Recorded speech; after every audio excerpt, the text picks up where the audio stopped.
Safiya says, is wearing niqab an obligation or a voluntary act? And what are the evidences from the Quran and Sunnah as why to wear the niqab? Niqab is what is known as a face veil. So whatever a woman wears on her face, this veil with an opening for the eyes, this is called niqab. And it's called niqab because of the opening of the eyes. It's naqb, which is a hole. And this is an obligation according to the most authentic opinion of scholars.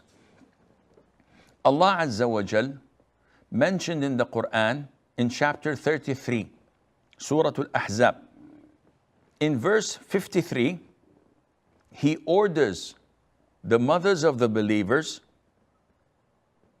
who are the wives of the Prophet ﷺ, to communicate with companions of the Prophet from behind a hijab. And the consensus of all scholars of Muslims that all wives of the Prophet ﷺ must cover their faces.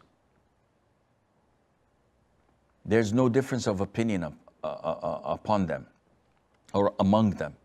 All wives of the Prophet ﷺ must cover their faces. And this ayah 53, whenever you ask for utensils from them, ask from behind a screen. This is purer for your hearts and their hearts. So this is total segregation. You cannot see the wives of the Prophet ﷺ faces. This is verse 53. Now, having this at the back of your mind and moving 6 verses later from the same surah, Allah says in verse 59, Ya ayyuhal nabi, O Prophet of Allah, قُلْ لِأَزْوَاجِكَ وَبَنَاتِكَ وَنِسَاءِ الْمُؤْمِنِينَ. Command your wives, your daughters, and the women of the Muslims, يُدْنِينَ عَلَيْهِنَّ مِنْ جَلَابِيبِهِنَّ, to lower down from their garments. ذَلِكَ أَدْنَى أَن يُعْرَفْنَ فَلَا يُؤْذَيْنَ. This is more befitting that they are not recognized, so that they are not harassed. Now,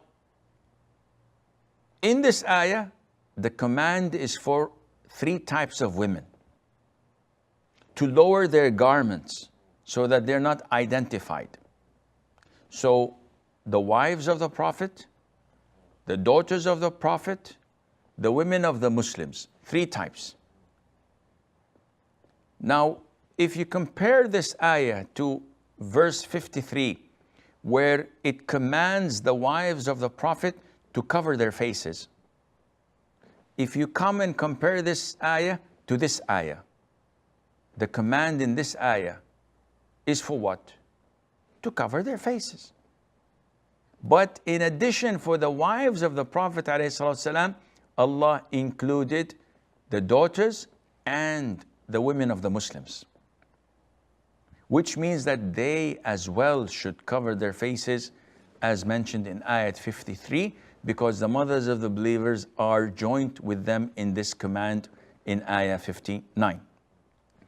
And there are a lot of other evidences mentioned in the Sunnah of the Prophet ﷺ, which is logical. But before it's logical, it is the ruling of the Quran and the Sunnah according to the most authentic opinion of scholars. Why do we say logical? The face of a woman, as they say, is her identity. If her identity is open to all, this is what includes features of beauty. This is when she smiles or frowns. This is where expressions happen. And if this is exposed, then those with illnesses in their hearts will be surely tempted. And when the Prophet ﷺ showed us the process of getting married, he commanded us to look at the woman we are interested in getting married. A man came to the Prophet ﷺ and said, "O Prophet of Allah, I proposed to so-and-so from the Ansar." So the Prophet said, "Did you look at her before you propose?" He said, "No." The Prophet said, "Go and look at her." This means that if the woman was walking in the streets of Medina, going to the shopping centers or to shops or to the masjid, and she was unveiled, the Prophet would not have told him to look at her because the man can see her.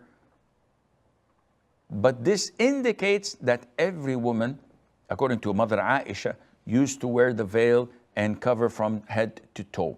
There are so many examples that we can talk about, but this is not the time. It is safer for a woman to hide her identity, to hide her beauty, so that she is not harassed. A woman wearing the niqab, no one would come and say, "Whoa, what a beautiful look, what a gorgeous woman." Nobody would whistle to her. But a beautiful woman who is not covered, she would probably be harassed in such a awful and disrespectful fashion. And Allah Azza wa Jal knows best.